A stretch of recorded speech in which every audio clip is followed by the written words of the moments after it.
Muy buenas noches.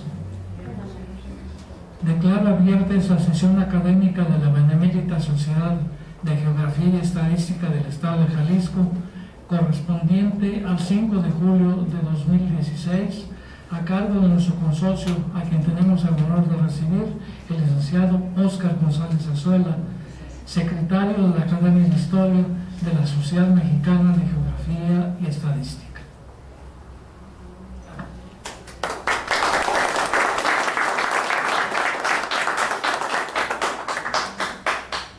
Bien, pues en la orden del día, el primer punto está desahogado, la presentación del presidium es como sigue. Está con nosotros el doctor Silviano Hernández González, presidente de esta institución. Está con nosotros el licenciado Óscar González Azuela, consocio y conferencista. El de la voz, José Gorgonio Ponce Rodríguez, secretario general. El licenciado Óscar González Azuela, investigador, editor y ensayista, difusor de los temas relativos a diferentes épocas de la historia de México, editor y prologuista de varias obras literarias. Él es secretario de la Academia de Historia de la Sociedad Mexicana de Geografía Estadística, presidente del Colegio de la Crónica Municipal de Lagos de Moreno, Jalisco, integrante de la actual mesa directiva de la Federación Nacional de Asociaciones de Cronistas Mexicanos, distinguido en 2014 con la medalla Benito Juárez por parte de la Sociedad Mexicana de Geografía Estadística, en 2015 como fedatario de la Historia Nacional por la Asociación Nacional de Cronistas de Ciudades Mexicanas en su trayectoria en la preservación y difusión de la memoria histórica y el patrimonio cultural de México. Coautor de los libros Azuela contra Azuela, Azuela versus Azuela, México, es IMDOSOC 2008. Otro libro, La mirada compartida entre México y España, Javier Mina, España, Iberdrola 2015. Dos patrias, una razón, Pedro Rivera Jiménez, México 2016. Ha publicado diferentes ensayos, entre los que se destacan La postura de Francisco Primo de Verdad y su impacto en el movimiento de independencia, publicada en el 2008. Agustín Rivera, Testigo de la Reforma y el Segundo Imperio, publicado en el 2012. Sitio y caída de Puebla en 1863, esto publicado en el 2013. Centenario del asesinato de Madero y Pino Suárez, 2013. Agustín Rivera, El otro puente de Lagos, publicado en el 2014. Felipe Ángeles, Estratega de la Batalla de Zacatecas, publicada en el 2014. Porfirio Díaz, Acciones militares en defensa de la patria, publicado en el 2015. Es también autor del artículo Las ruinas del Fuerte del Sombrero, publicado en la página del Bicentenario del Gobierno Federal. Ha dictado conferencias en diferentes partes de la República Mexicana, Estados Unidos y España. En esas condiciones y ante los antecedentes relacionados con los conocimientos sobre historia que tiene nuestro consorcio, lo recibimos con un aplauso y le damos el uso de la voz.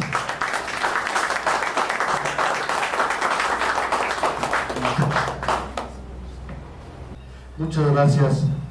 Muy buenas tardes, noches a ustedes, señor presidente, señor secretario, señoras y señores. Antes que nada, un abrazo, un saludo del que soy portador, que envía don Julio Zamora Batis, presidente de nuestra Junta Directiva Nacional, para todos ustedes. Hoy hace 100 años, el doctor Agustín Rivera vivía sus últimas horas luego de 92 largos años. Nacido 14 años después del Grito de Dolores, con la Constitución que nos convirtió en República Federal, enterado del inicio del santanismo y de la invasión norteamericana desde el seminario, de manera puntual, ocupará luego sitio principal como testigo y cronista veraz de la Guerra de Reforma y el Segundo Imperio, la República restaurada y el porfirismo, visto en ascenso, clímax y decrepitud. Será ya mudo testigo de la Revolución Mexicana que le encuentra en ocaso, muriendo medio año antes de la jura de la Constitución que hoy nos rige. No encuentro otro historiador que cuente con este panorama en la vida de México. Para conmemorar el centenario de su muerte, trataré de recrear en esta exposición al personaje, sabedor del reto que constituye esbozar el perfil de un hombre que encaja en el papel de sacerdote, jurista, educador, filósofo e historiador. Destructor de viejos esquemas, puente que trata de hacer cruzar por medio de la razón un pueblo e iglesia arcaicos, apegados muchas veces al fanatismo y la superstición. Mezclo imágenes de Rivera que considero pertinentes. No es apología, sino apretada síntesis por medio de una selección de retazos que trato de hilvanar de manera casi cronológica, escritos por el propio Rivera y por tres personajes cercanos a él como fuentes primarias. Rafael Muñoz Moreno, su amanuense, protector y heredero, quien nos lega una somera obra biográfica que alcanza a revisar el propio biografiado. Su ahijado, el doctor Bernardo Reina, quien escribe otro esbozo en 1918, 2 años después de su muerte, y finalmente la de Mariano Orzuela, su sobrino político, escrita en 1942, misma que se encuentra salpicada de anécdotas, referencias que cuentan con la debida certidumbre dada su cercanía, afinidad intelectual y parentesco. Es así como podemos valorar, entender y finalmente aceptar o rechazar a este complicado personaje, figura que no admite medias tintas. Espero así sembrar inquietud, reflexión y en el mejor de los casos la relectura de su obra, parte de la cual ha sido rescatada y se encuentra disponible ya en espacio virtual para su consulta. Encarna Rivera un sacerdote liberal que antes de traicionar a su iglesia la trata de transformar desde dentro. Congruente hasta el final de su vida, como podremos comprobar, es varón que hace lo que piensa, dice y escribe. Por medio de su fina y mordaz crítica tratará de hacer despertar a su feligresía y estructura eclesiástica. Como todo buen genio, las extravagancias que le caracterizan servirán de pretexto para que sus críticos hagan de él continuo motivo de escarnio. Criollo que lleva en sí un pasado complicado, hijo de un militar andaluz realista, nativo de Chiclana, quien ha peleado en el Fuerte del Sombrero contra Moreno y Mina, que jura la independencia de México en 1821, casándose con una mujer de familia de prosapia alaguense, doña Eustaquia San Román Padilla. Nacido un 29 de febrero de 1824, Agustín es el segundo de 7 hermanos. Dadas las luces que muestra, es enviado al seminario de Morelia.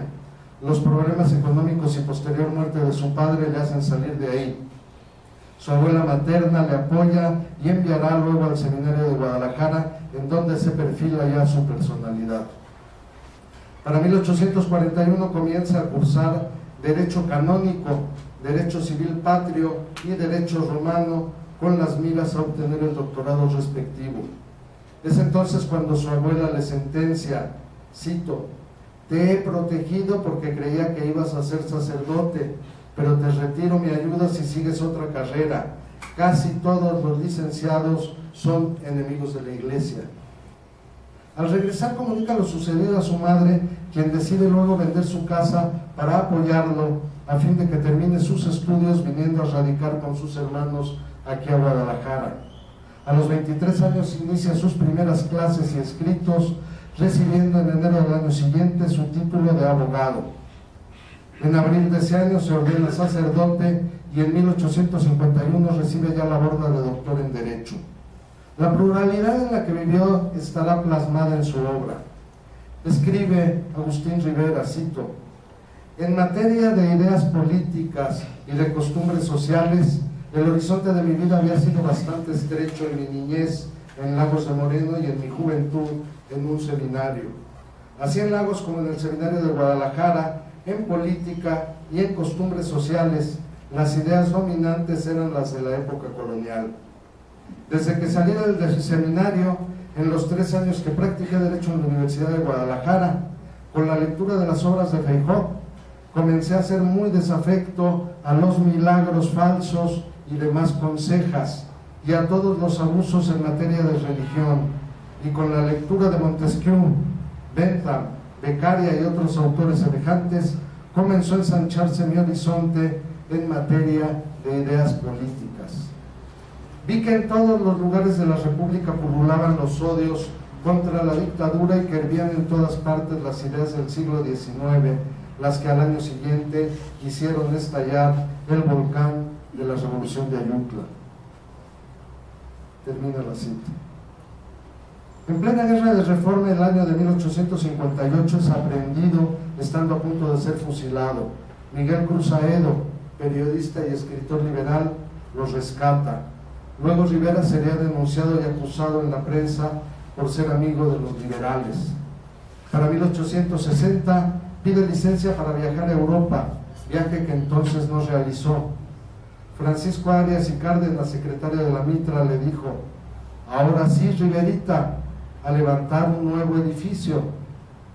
Rivera percibe cierta mala fe en este aparente buen deseo por parte de alguien que cree traicionaría a la Iglesia abandonando su ministerio, lo que le motiva a escribir, cito: no me quejo, pues mi edificio ha ido creciendo, aunque endeble y deleznable por ser de papel, presenta un regular aspecto por la variedad de tipos de imprenta, y de él han salido algunos conceptos que han destemplado a los partidarios del antaño, los cuales en distintos tiempos y de varios modos han tratado de expugnar mi nuevo edificio. Pero como tiene por cimientos la sátira fina y la lógica contundente, no han valido los sofismas de hombres de gran talento, las excomuniones oficiosas, los anónimos, los seudónimos ni los dicterios que les han lanzado. Termina la cita. Como testigo privilegiado de los protagonistas de aquellos tiempos del santanismo, guerra de reforma y segundo imperio, escribe Rivera, cito: conocí a Santa Anna, a Miramón, Márquez, Aguilar y Marocho, Maximiliano, Carlota, Bazán, José Fernando Ramírez, al padre Miranda y a innumerables personajes conservadores y liberales notables en la época de Reforma y del Segundo Imperio. Viajará finalmente a Europa en 1867, en donde es recibido por el Papa Pío IX, quien le interroga sobre Juárez. Escribe, entre otras obras, reseñas de Londres y Roma. Llegará a la tierra de su padre, Chiclana, regresando a México para encerrarse definitivamente en Lagos, lugar en que desarrollará su misión como sacerdote, catedrático, investigador e historiador, tomando posesión como capellán y director espiritual de las Capuchinas el 12 de mayo de 1868. Mariano Azuela describe así la inauguración del liceo que habría de transformar a la sociedad laguense. Cito: aquella mañana fría de enero de 1869, en el exconvento de las Capuchinas se celebraba algo más importante que una repartición de premios. El ala noroeste de este edificio se acababa de transformar en colegio. Era una fiesta excepcional, de largo tiempo esperada, la inauguración del Liceo de Varones del Padre Guerra, colegio destinado a la enseñanza preparatoria para las carreras de sacerdote, médico, licenciado, aparte de una cátedra de dibujo lineal y constructivo y otra de música exclusivamente destinada a los artesanos y gente pobre de la localidad. El presbítero Miguel Leandro Guerra, en su testamento, hizo un legado a Lagos. Supo comprender una de las mayores necesidades del país cuando nadie se ocupaba de ello. Escribió Guerra: el porvenir es el de la agricultura. Ella sola es la que ha de resolver el problema del bienestar general. Solo que en vez de resolverlo a la moderna, a nadie les robó dinero ni propiedades para hacer felices a los pobres. Modestamente legó su hacienda de Santa Bárbara y algunos otros bienes, para que con sus productos, como escribió Guerra, se establezcan 2 escuelas primarias y una de agricultura teórico-práctica. Con el laudable y desinteresado propósito del progreso intelectual de su terruño, hombres de los más cultos de la ciudad habían prescindido de sus diferencias políticas y religiosas en bien de la juventud, aceptando cátedras sin remuneración alguna. Para tener una idea del panorama intelectual de Lagos de aquel tiempo, en el que estudian aquellas generaciones, volvemos al texto de Azuela. Cito: coincidencia o resultado, el hecho es este: nunca antes ni después de la estancia del padre Rivera en Lagos y de los establecimientos del padre Guerra, el nivel cultural de la población se levantó más. En 1891 se fundó el Liceo de Niñas. Multitud de sacerdotes, médicos, abogados, farmacéuticos, ingenieros salieron de aquellos establecimientos, aparte de un sinnúmero de músicos, pintores y artesanos de las clases nocturnas de música y dibujo, que luego se desperdigaron por todo el país en busca de más amplios horizontes para desplegar sus facultades. Termina la cita. Rivera será puente que lleve al pueblo de la ignorancia al conocimiento, cuando, según Azuela, en muchos pueblos se oía constantemente decir: más valen burritos en el cielo que sabios en el infierno. Decía esto aquellos que temían enviar a sus hijos a la escuela. Es este el panorama al que se enfrentaban muchos catedráticos y estudiantes en el siglo XIX. Deja Rivera esta constancia de su compromiso social. Cito: escribo para los que no tienen para comprar libros, para la clase media y para la clase baja que sabe leer y escribir, y principalmente para la juventud, en tono que todos me entiendan, donando la mayor parte de mis libros y folletos. Contundente complementa Azuela: estas palabras suyas deberían haberse grabado en el calicanto de los cerebros de sus enemigos, que lo tildan de vulgar y de grosero. Qué lejos estuvo Rivera de esta turba de charlatanes y farsantes que por pescar una presidencia, una curul u otra prebenda, peroran y embabucan a las masas de analfabetos de belfo colgante y mollera de cemento. Termina la cita. Hoy, a 100 años de su muerte, vemos que Rivera se equivocaba cuando escribía. Cito: si con mis libros he hecho bien o mal, los hombres imparciales después de mi muerte juzgarán. La historia no se ocupará, por cierto, de mis escritos, ni para bien ni para mal. Me tiene sin cuidado el que 8 días después de mi muerte mis libros se vendan de a peso la arroba. Moriré contento por haber contribuido con mis pobres escritos al vencimiento de las ideas de antaño. No nos hemos olvidado de su memoria. Les recordamos, a pesar de que sus restos se encuentran sin la lápida respectiva, en total olvido, en el Panteón de Belén. La ingratitud se cierne sobre sus restos mortales en esta, su propia patria chica. Fue Rivera tenaz enemigo del fanatismo y la superstición, que combatía con las armas de su aguda ironía y sentido común. Bernardo Reina escribió: amante sincero de la religión católica, quería en ella la pureza con que emanó de los labios de Jesús de Nazaret, y de ningún modo aceptaba los adornos artificiales que, más que hermosearla, la desfiguran, y las falsas profecías, los falsos milagros, las inventadas apariciones a que tan dado es nuestro pueblo, y toda conseja tienen en él incansable refutador. Escribió Rivera, cito: graciosos estarían los españoles de México cuando exclamaban: sacrificar a los hombres sacándoles el corazón, eso es horroroso, no, nosotros nomás los quemamos vivos. Critica también algunos exvotos, como el de un buen vecino de la villita que publicó un voto de acción de gracias a sus paisanos, quienes a la medianoche le ayudaron a buscar a su adorado hijo, a quien unas mujeres malas se habían llevado de su casa. Irónico como pocos, tendrá una polémica con otro hombre de letras, el doctor Agustín de la Rosa, de quien dice Azuela: el lado de la Rosa, el lado flaco eran los protestantes. No había escrito, plática o sermón en que no los pusiera de oro y azul. Aborrecía ferrocarriles, electricidad, maquinaria moderna y cuantas comodidades proporcionaba la civilización, porque abrigaba la convicción inquebrantable de que eran medios de que se servían los protestantes para realizar la conquista espiritual y temporal de México. El doctor de la Rosa afirmaba con disgusto que el doctor de Lagos, así le decía despectivamente, trataba los asuntos más serios con bromas y chocarrerías y que por tal razón no seguiría discutiendo ya con él. El doctor Rivera le contestó: ¿me acusa el señor de la Rosa de tratar asuntos serios sin seriedad?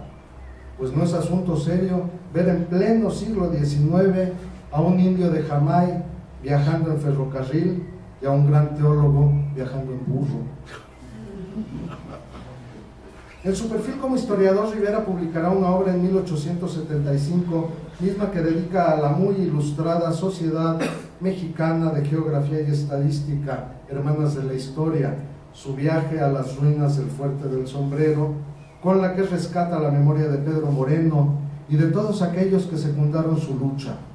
En torno a su heroica muerte, escribe, cito: la muerte de los héroes no es entre las cataplasmas y los quejidos de la debilidad, sino entre las rocas del campo rodeados de la luz del cadalso. La muerte de Moreno no pide llantos mujeriles ni cipreses funerarios, sino 100 cañonazos, el sonido de las trompetas de la patria y una columna de mármol mexicano coronada con la estatua del héroe, con esta inscripción: Moreno, defensor del sombrero, degollado por la patria, 1817. Para su biografía escribió solo algo definitivo en relación a una de sus mejores obras, escrita en 1884, Los principios críticos sobre el virreinato de la Nueva España y sobre la Revolución de Independencia. Su crimen, escribe Azuela, fue haber exhibido a los dominadores y explotadores del México colonial con documentos pacientemente recogidos y al alcance de cualquier lector para su fácil comprobación, y haber demostrado la incomprensión de la inmensa mayoría del clero mexicano de nuestras luchas de independencia y de reforma. Durante 29 años Rivera compilará información fidedigna de uno y otro bando para publicar finalmente uno de sus mejores libros en 1898, Anales Mexicanos, la Guerra de Reforma y el Segundo Imperio, en la que establece, cito: todos los gobiernos conservadores han celebrado la fiesta del 16 de septiembre, pues hay una diferencia muy notable entre conservadores y fanáticos. Los fanáticos aborrecen a Hidalgo, los conservadores no. Los fanáticos aman la Inquisición, los conservadores no la aceptan. Los fanáticos creen en el Lumen Incuelo y las demás profecías atribuidas falsamente a San Malaquías, creen en las profecías de Matiana y sobre ellas han escrito un libro que se vende en $1.75. Creen en el agua de los Santos Reyes, en la Virgen de Matancillas, a cuyo pie se veían colocadas no sé cuántas muletas, cuyos dueños habrían corrido velozmente si se les hubiera venido encima un toro. Culmina sus anales con uno de sus más notables textos que le hace ser obra de consulta obligada, vigente para los estudiosos serios de esta época. Lo cito: durante 31 años han desaparecido Maximiliano y Juárez, Gutiérrez de Estrada y Lerdo de Tejada, Eloán y Teodosio Lares, Bazán y Ramón Corona, Napoleón III y Seward, Guillermo Prieto y Escudero y Echanove, y casi todos los que pensaron iniciaron, establecieron, apoyaron, combatieron, defendieron y derrocaron el Segundo Imperio. Vive Carlota en una Bartolina cubierta de damasco, con los ojos desencajados y el cabello cano y descompuesto, evocando a gritos los recuerdos de aquel grande acontecimiento, cosa admirable, como en una esfera colocada sobre una superficie plana, todo el peso obra en un solo punto. Así parece que todas las desgracias del Segundo Imperio han venido a pesar sobre una sola, infortunada mujer, la que hizo el papel de Eva. Vivimos muchos espectadores y testigos de aquella sorprendente intervención extranjera y de aquel solemne naufragio, y en 31 años, ni en el Atlántico ni en el Pacífico, en ningún punto del horizonte ha vuelto a aparecer algún navío en actitud de guerra contra México. Ni la poderosa águila imperial de 2 cabezas, a pesar de su profundo odio a la pobre águila mexicana, se ha atrevido a extender sus garras sobre ella. Ni Leonardo Márquez, ni grande, ni chico, ni propio, ni extraño, ha vuelto a pensar en imperio. Y escuchamos asombrados aquella gran palabra del presidente Juárez en torno a la negativa al indulto a Maximiliano, que se dirigió a todos sus contemporáneos. Dijo Juárez: hoy no pueden comprender la necesidad de ella, ni la justicia que la apoya. Al tiempo está reservado apreciarla. Termina la cita. En relación a la personalidad de Rivera, su ahijado Bernardo Reina escribe también acerca de su fuerza de expresión que podemos imaginar desde el púlpito, la cátedra o la tribuna. Cito: como orador acaso tenía ventajas de que el escritor estaba privado, pues su alta estatura, su mirar penetrante, su fisonomía expresiva, su voz clara y fuerte, la acción oportuna, la facundia para expresarse y el sentido que comunicaba a lo que decía, le ganaban al auditorio. ¡Qué fuerza de expresión tan conmovedora! ¡Cuánta unción cristiana que envolvía a los oyentes en una tela finísima que los arrastraba en pos del orador en la exploración de los senderos místicos! Termina la cita.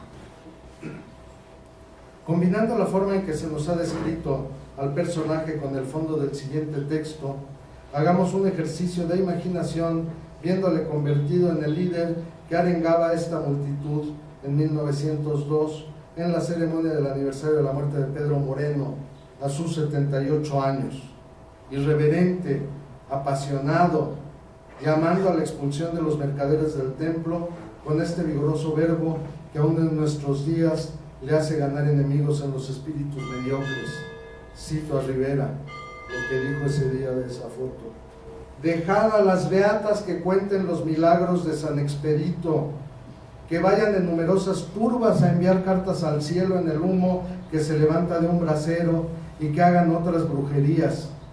Respecto de las de talento, si lográis inspirarles confianza en sus conversaciones privadas, las oiréis hacer elogios del cura Hidalgo y de Pedro Moreno, decir que la Inquisición fue muy mala y reírse de las cartitas al cielo y de los predicadores gerundios.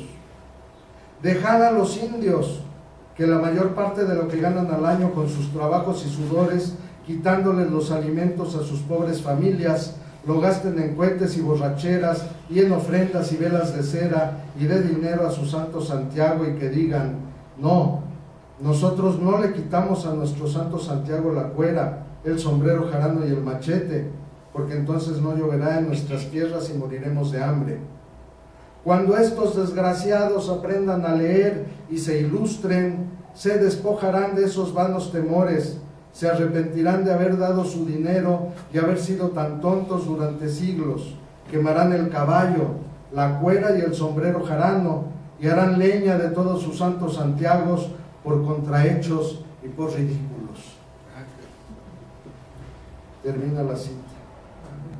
Rivera es el único intelectual mexicano que recibe el grado honoris causa cuando se funda la Universidad Nacional de México, participando también como orador en el evento con que concluyen los festejos del centenario de la independencia ante el túmulo funerario colocado en Palacio Nacional. En torno a la estructura eclesiástica escribe Azuela, cito: en honor del episcopado mexicano y del de Jalisco en especial, hay que recalcar que el padre Rivera pudo realizar íntegramente su obra gracias a la ecuanimidad de sus superiores, jerárquicos que supieron colocarse a la altura de su siglo. Su labor estaba terminada ya cuando a deshora llegó un obispo de Comitán, el representante genuino de las beatas y los santurrones como arzobispo de Guadalajara. Venía a cumplirles por fin sus santos anhelos. Monseñor Orozco y Jiménez exige entonces al padre Rivera lo que ninguno de sus ilustres antecesores hubiera osado pedirle en su larga vida de sacerdote: la retractación de sus errores. Termina la cita. Habiendo arribado Orozco a Guadalajara el 9 de febrero de 1913, el día que por cierto inició la decena trágica en la Ciudad de México, expide una carta pastoral que prohibía la lectura de los periódicos liberales, la Gaceta de Guadalajara, el Correo de Jalisco y el Diario de Occidente, pues consideró que eran contrarios al dogma católico. Al padre Rivera le escribe a su llegada, cito: como en mi antigua lejana diócesis de Chiapas se le tiene a usted como a católico, supuesto que lo refutan afiliado al liberalismo sectario, y nadie puede reputarse católico liberal sin que sea cuando menos sospechoso de la fe, he mandado que haga juramento usted contra dichos errores.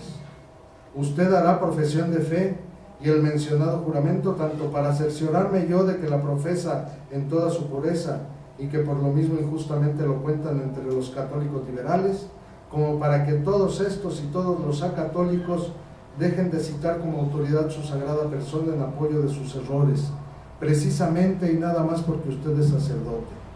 Después de haber cumplido con estos requisitos, podrá seguir disfrutando de sus licencias. Acaba la cita. Dice Azuela: solo que ahora Monseñor Orozco no se encontró con un chamula catequizando, sino con el doctor Rivera. Redactará en respuesta una carta para ser publicada luego de su muerte, titulada Post-Mortem. Escribe Azuela: Rivera, como buen sastre, conoce el paño y sabe curarse en salud a tiempo. Con esta carta les quitó la esperanza a los fariseos que, como en festín de sopilotes, rodean el lecho de los moribundos para arrancarles confesiones y retractaciones ridículas en los momentos solemnes en que una personalidad se desintegra y que todo hombre honesto debe respetar. Rivera escribió en Post-Mortem, cito: no me extraña la conducta del señor Orozco porque soy viejo y conozco a los hombres. El señor Orozco ha hecho un nudo que a un cura de Tierra Caliente le habría parecido el nudo gordiano y el señor Orozco habría mandado ahorcar al cura. Respecto de mí hay alguna diferencia. En mi humilde juicio es muy fácil desatar este nudo, porque la más sencilla jurisprudencia enseña que no hay obligación de obedecer al superior cuando manda alguna cosa contra el honor. La suspensión es deshonra para un sacerdote, por tanto, para ser suspendido debe tenerse algún motivo grave. El motivo ha sido la opinión individual, que es muy falible y tiene que serlo la del señor Orozco. Muchos fingen escandalizarse con mis escritos, no obrando por ignorancia, sino por pasiones políticas contrarias a las mías. En 65 años he escrito e impreso más de 130 composiciones, de las que unas son libros, otras folletos y otras hojas sueltas. Yo no me retracto de ninguno de mis escritos, ni me retractaré a la hora de mi muerte, porque el Concilio de Trento manda a todo católico que se confiese y arrepienta de todo aquello, que después de diligente examen tenga conciencia de que es pecado mortal. Y yo, después de meditar largos años en mis escritos, tengo la conciencia de que ninguno de ellos ha ofendido a la Iglesia católica, apostólica y romana. En otras circunstancias escribiría un libro en que analizaría todos mis escritos, pero a mis 89 años, enfermo, pobre y achacoso, me es imposible hacerlo. La opinión individual del señor Orozco no me sorprende ni me enoja, me hace sonreír.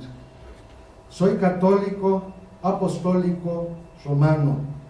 No me retracto de ninguno de mis escritos públicos. Pobre ha sido mi carrera de escritor público durante más de medio siglo, pero aunque pobre, no quiero cerrarla de una manera infame.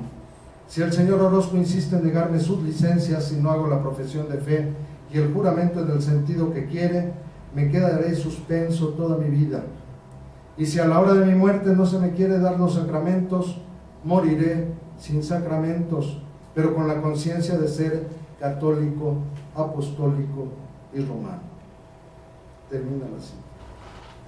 Como si fuera una víctima más de su tan odiado tribunal de la Santa Inquisición, escribe Bernardo Reina en torno al final de su padrino, cito: el doctor Rivera fue un héroe que sufrió por la patria, no la muerte que viene rápida en la bala del Mauser, sino la que cautelosa se acerca en el torniquete y cada vuelta arranca una astilla de hueso, magulla el músculo, dilacera el nervio, tritura el alma.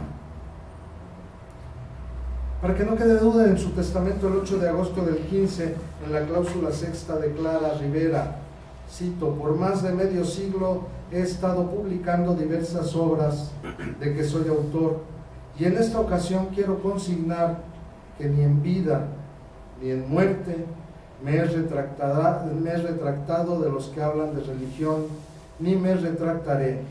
Y esto lo digo por si acaso después de mi muerte corriere la voz de que sí me retracté. Termina la cita. Muere Agustín Rivera el 6 de julio de 1916 en la ciudad de León, Guanajuato. Un lustro después era el único autor mexicano incluido en los clásicos editados por Vasconcelos a la fundación de la Secretaría de Educación Pública. En 1921 también sus restos son trasladados aquí a Guadalajara. Las honras fúnebres que no tuvo en su momento le fueron prodigadas aquí en medio de grandes homenajes durante la conmemoración del centenario de la consumación de la independencia de México, reposando desde entonces en el Panteón de Belén.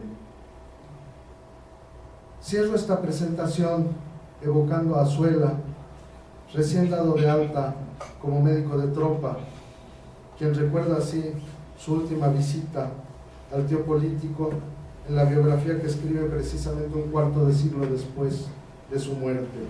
Cito: la poderosa división del norte había sido destrozada en las planicies de Celaya. Veníamos destrozados, derrotados. Nuestros trenes se detuvieron en la estación de León y nos bajamos a almorzar. Yo dije: aprovecharé la ocasión de visitar al padre Rivera. Alguien me oyó. Fuimos entonces más de una docena los que de pronto irrumpimos en su quieta mansión de la calle de Oratorio. Nos recibió con su cortesía habitual, si bien con la inquietud consiguiente de quien ve invadido su callado hogar por una turba de fascinerosos. Me veía, me reveía y no podía creerlo. Doblegado, en sus labios ya no quedaban ni briznas de optimismo. De sus ojos habían desaparecido sus chispas luminosas. Una larga pena había roto dolorosamente sus líneas. Era solo su sombra. La visita fue muy breve. Nos despedimos. Trabajosamente se incorporó sobre sus piernas, temblorosas y vacilantes. Me dio un abrazo y me dijo con voz velada: hasta la eternidad, señor Sorín. Muchas gracias. Abrimos un espacio para preguntas y comentarios. Yo quisiera, sinceramente, expresarle una cordial felicitación por esta excelente pieza que nos acaba usted de obsequiar. Y me voy a permitir subrayar por qué lo siento así. En esa misma tribuna, hace unos meses o un año o dos, no sé, escuché una ponencia de alguien que trató de un liberal muy respetable y se tomó la libertad literaria de suponer que a la hora de su muerte se había arrepentido y se puso a decir una serie de cosas que jamás se dijeron, desde luego, y que me molestaron mucho, pero en ese momento no hubo oportunidad de decirlo. Y ahora lo hago con todo gusto con usted, porque trató a un personaje difícil de tratar cuando tienen esas dos personalidades que tal vez aparezcan contrapuestas, pero sin embargo ahí está la posibilidad de que pueden pervivir perfectamente. Lo reitero, lo felicito por esa congruencia para tratar el asunto y sobre todo el profundo respeto como historiador que se le debe de tener al personaje. Un abrazo caluroso. Muchas gracias. Gracias. Sí, realmente esto está apoyado en documentos.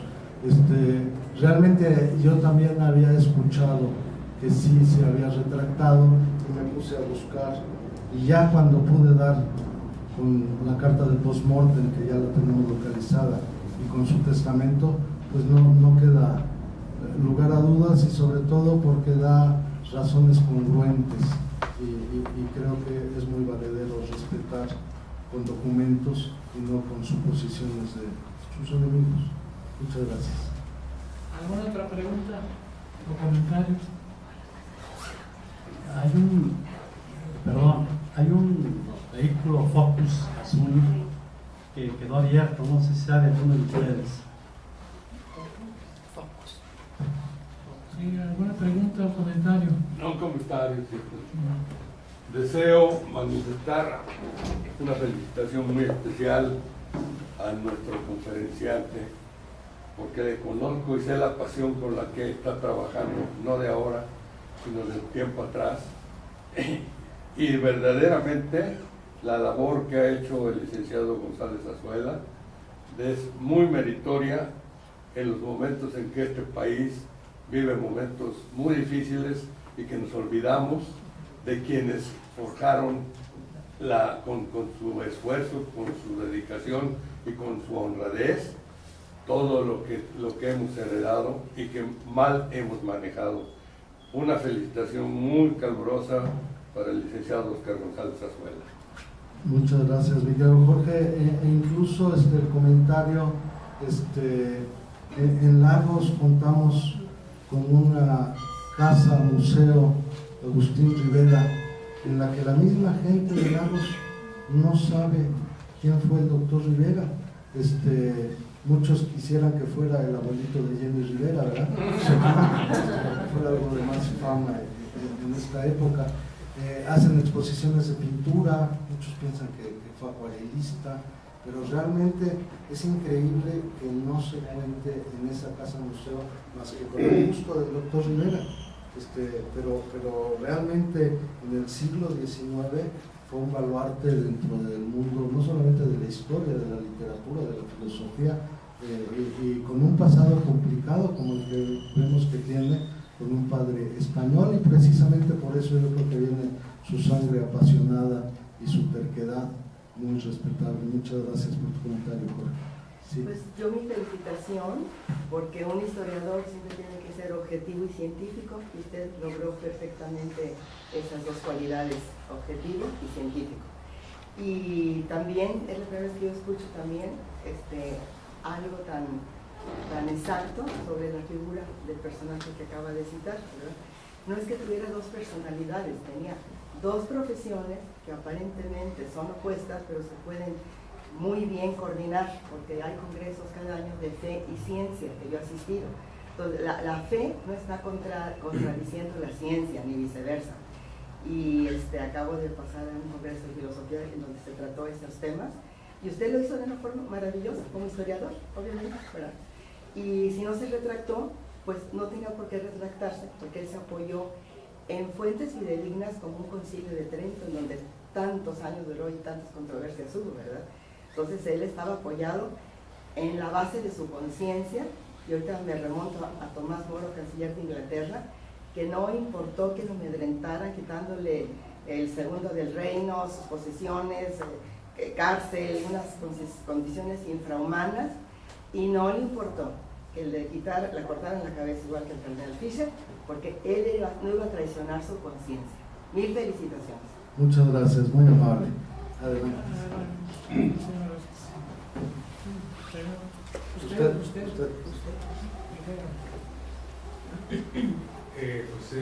Uno a esta felicitación por el manejo del tema, esta pieza literaria con esta crónica extraordinariamente muy bien marcada, lo cual hace ver que estamos hablando de un académico de la literatura y de la narración de la historia, sobre todo con la nitidez y la claridad respecto al personaje.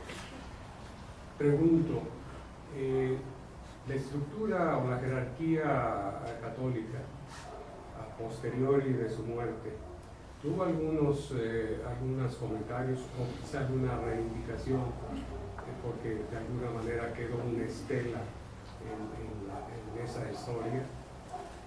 Mire, yo lo que veo es simple y sencillamente se ignora al padre Rivera después de su muerte, se le hacen los homenajes. Yo no sé por qué Obregón llegó a leer, creo yo, algo de Rivera, porque cuando los clásicos que yo citaba, el único autor mexicano que está en los clásicos que edita Vasconcelos es el doctor Rivera, y no quería Vasconcelos que se incluyera, y entonces en la portadilla del libro dice: por acuerdo expreso del presidente Obregón se edita esta obra, porque estaba Platón, Aristóteles, esto y lo otro, y Obregón quiso que estuviera ahí. Probablemente fue por picarle un poco la cresta a Vasconcelos, que sabemos cómo defendía el hispanismo. Puede ser eso. También en 1921 se le hacen los homenajes aquí en Guadalajara. Las notas de prensa hablan de que lo que más llamó la atención de todos los festejos por el centenario de la consumación de la independencia de México fue cuando llegaron los restos del doctor Rivera, los homenajes que se le hicieron en el ayuntamiento, los homenajes que se le hicieron en el Palacio de Gobierno, quedó junto a la tumba de Ramón Corona, pero a partir de ahí se olvidan. E incluso estuve yo hace poco menos un mes en el Panteón de Belén, viendo la tumba del doctor Rivera y viendo de qué manera podíamos para el día de mañana poner la lápida en la que están sus restos, ya no digamos llevarlo a la rotonda de los jaliscienses ilustres, que es en donde debería de estar, pero por lo menos que tenga lápida. Le mandé, no yo el oficio, don Julio Zamora Batis le mandó el oficio a la Secretaría de Cultura de Guadalajara para que diera el permiso, no de que lo pusieran ellos, nosotros lo pagábamos, que se pusiera. No han contestado la misma. Entonces pues tenemos que poner manos a la obra a la sociedad civil para poder realizar eso, porque sí es una infamia, siendo lo que fue para el estado de Jalisco y para México. Ya no hablo como laguense. Claro. Para México yo creo que se debe de reivindicar, y en un futuro debería de estar en la rotonda de los jaliscienses ilustres y rescatarlo. Afortunadamente, repito, no se perdió su obra, a pesar de que estaba desperdigada. Mucho la Universidad de Guadalajara ha trabajado, la Universidad de Nuevo León, y está en internet toda gran parte de la obra del doctor Rivera. Muchas gracias. Sí, licenciado, ingeniero. Buenas noches. Felicidades por su exposición. Qué bueno que usted menciona este personaje. Creo que la mayor parte de los jóvenes jaliscienses y mexicanos, o los de edad de 50 hacia atrás, no saben quién fue. En efecto, usted tiene toda la razón. Es el único jalisciense que aparece en los clásicos. Pero parece que fue el mismo Vasconcelos el que lo invitó o el que buscó la forma de cómo llevarlos a meterlo en los clásicos. Las voces del viento de la historia mencionan que el padre Rivera se cambia de Lagos de Moreno a la ciudad de León, Guanajuato, por no tener dificultades con Monseñor Orozco y Jiménez. ¿Sabe usted algo al respecto? Y muchas gracias por escuchar. Gracias. Mire, se cambió a León por la miseria en la que ya vivía. Rafael Muñoz Moreno, descendiente de don Pedro Moreno, indirecto, es con quien se fue a vivir, es a quien le heredó todas sus propiedades, y Rafael Muñoz Moreno era agente del Ministerio Público. Primero se fueron medio año a Jalostotitlán y de ahí se fueron a León. Y el doctor Rivera, cada que había algún cambio de obispo, mandaba un oficio para pedir permiso de residir en la ciudad de León, porque no estaban posibilidades ya de estar en Lagos. Estábamos en medio de la revolución y vivía en casa de Muñoz Moreno, y por esa carta que le manda al obispo es por la que le dice: sí, te doy el permiso, pero primero te vas a retractar de todo lo que has escrito y que te toman como bandera. Pero sí fue anterior a la llegada de Monseñor Orozco, que él ya estaba en León, Guanajuato, viviendo en la miseria, ciego ya de los dos ojos, con cataratas en los dos ojos.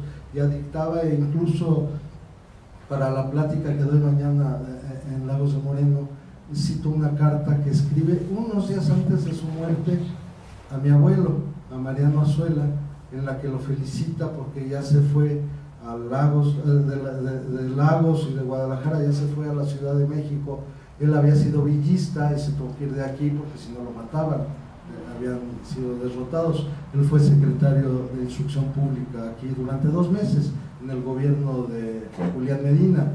Se va a México precisamente para perderse en ese anonimato, y el doctor Rivera le escribe para felicitarlo, para regañarlo por haberse metido en política, que no lo vuelva a hacer, y no sabemos realmente si la carta del doctor Rivera llegó a manos de Azuela antes o después de su muerte, porque fueron unos cuantos días, y ya le explica que se encuentra totalmente ciego, que hace años que no tiene un peso para poder editar ningún libro, y es así como muere el doctor Rivera. Y obviamente los fanáticos, principalmente en Lagos, felices de la vida por todo lo que decía. Pues ya lo oímos, era una gente que para el día de hoy nos pone los pelos de punta de lo que tenía un avanzado por 2 siglos respecto a su pensamiento. Muchas gracias. Sí, gracias. Buenas noches, mi nombre es Israel Toledo, vengo del Panteón de Belén. Hace 6 años, junto con mi compañera que está ahí adelante y un personaje a quien le debemos el interés que ha despertado por buscar entre las tumbas, piedras y lo que queda del panteón, tuvimos la buena fortuna de encontrar por ahí una gaveta con un escrito en lápiz que decía Doctor Rivera. Inmediatamente empezamos a documentar muchas cosas y viajamos a Lagos de Moreno, y gran sorpresa y decepción llevamos. En ese momento el director de la Casa de la Cultura no sabía dónde estaban depositados los restos del doctor Rivera. En ese momento le dijimos que con mucho gusto le invitábamos para decirle el lugar exacto, y a partir de ese momento hemos cambiado las leyendas del vampiro y cosas así por la historia y los escritos del doctor Rivera. Lo que usted menciona, y a lo mejor el día de mañana tal vez no tenga trabajo, pero es triste que personas como usted, bueno, eso es halagador, como ustedes, traten de brindarle un homenaje al doctor Rivera, y que quienes tienen el poder para decir sí o no, ignoren dichas peticiones. Así que si alguno de ustedes mañana me quiera dar trabajo, pues sería. Por otro lado, agradecerle el que nos transmitan, compartan todo esto. De repente para nosotros, tal vez no tan niños, pero con lo poco que nos alcanza, tratamos de documentar todo esto y compartirlo a través de las páginas que en Facebook varias personas, algunos aquí presentes, pues comparten estas historias. Yo quisiera invitarlos a ustedes a que insistamos, a que ejerzamos presión con esas autoridades, porque es triste saber que los próceres, que aquí los estamos viendo a través de una presentación, a través de una diapositiva, pero es más bello estar cerca de donde ellos están. Este tipo de pláticas, hacerlas al pie de sus tumbas, porque déjenme decirles, pasó el aniversario del arquitecto Manuel Gómez Ibarra, y con lo que nos queda, 300, 400 pesos, le compramos sus florecitas, sus veladoras y le hacemos su oración. Cuando ni de parte del gobierno, ni del lado de la iglesia, nadie se acuerda de uno de los próceres que le dio identidad a Jalisco, a Guadalajara, a nivel mundial. Y más hoy, que estamos a un día de un aniversario luctuoso del doctor Rivera, el jalisciense que dio el discurso de aniversario de la independencia. Y les aseguro que mañana ni siquiera la presentación. Afortunadamente para nosotros. Muchas gracias, doctor. Muchas gracias. Y felicidades.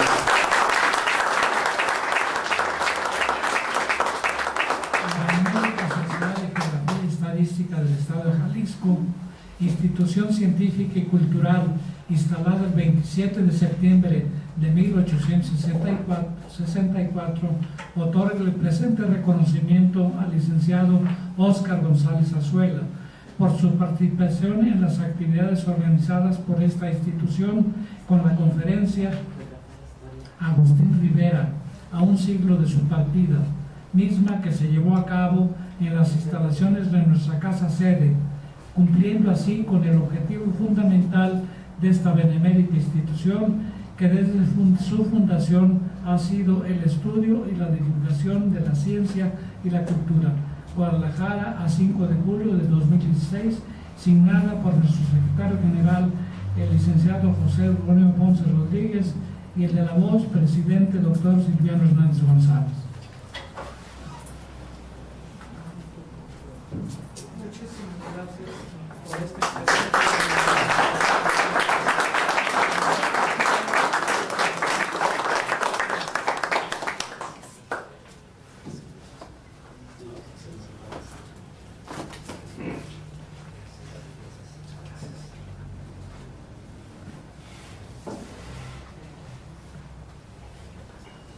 Efectivamente, todo el texto de la conferencia extraordinaria, pero que conocemos un poquito de derecho canónico, no hay elementos para que el señor Rivera haya violentado nada de la Iglesia.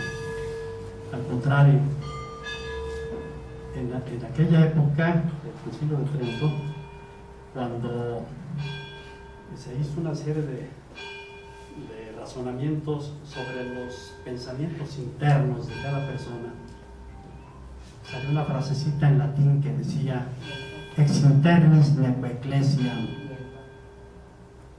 De las cosas interiores de cada persona ni siquiera la Iglesia puede juzgar. Efectivamente, pues es un hombre limpio, íntegro, que de alguna manera nos deja un ejemplo que muy poco seguimos. Yo, como secretario general, tomaré la palabra en la próxima junta de directiva con la finalidad de dignificar cuando menos el lugar del doctor Rivera. Si se suman conmigo, qué bueno, y si no, yo los pongo, lo que sea necesario. ¿Y qué nos queda? No, avisos. Del viernes 22 al domingo 24 de julio habrá un viaje a Puerto Vallarta, Jalisco. No hay que llevar traje de baño, para la toma de protesta del capítulo Costa Norte y homenaje a nuestro consocio y expresidente don Carlos Pizano y Saucedo. Mayores informes en la recepción. Hay una invitación al convivio para seguir platicando aquí con el conferencista, con el licenciado Óscar González Azuela, y solo nos resta pedirle al señor presidente que haga la clausura de esta solemne sesión académica. Siendo martes 5 de julio de 2016, declaro clausurada esta conferencia con Agustín Rivera, a un siglo de su partida, extraordinaria conferencia a cargo de nuestro consorcio, el licenciado Óscar González Azuela, secretario de la Academia de Historia de la Sociedad Mexicana de Geografía y Estadística, siendo exactamente las 9 de la noche en las torres anexas.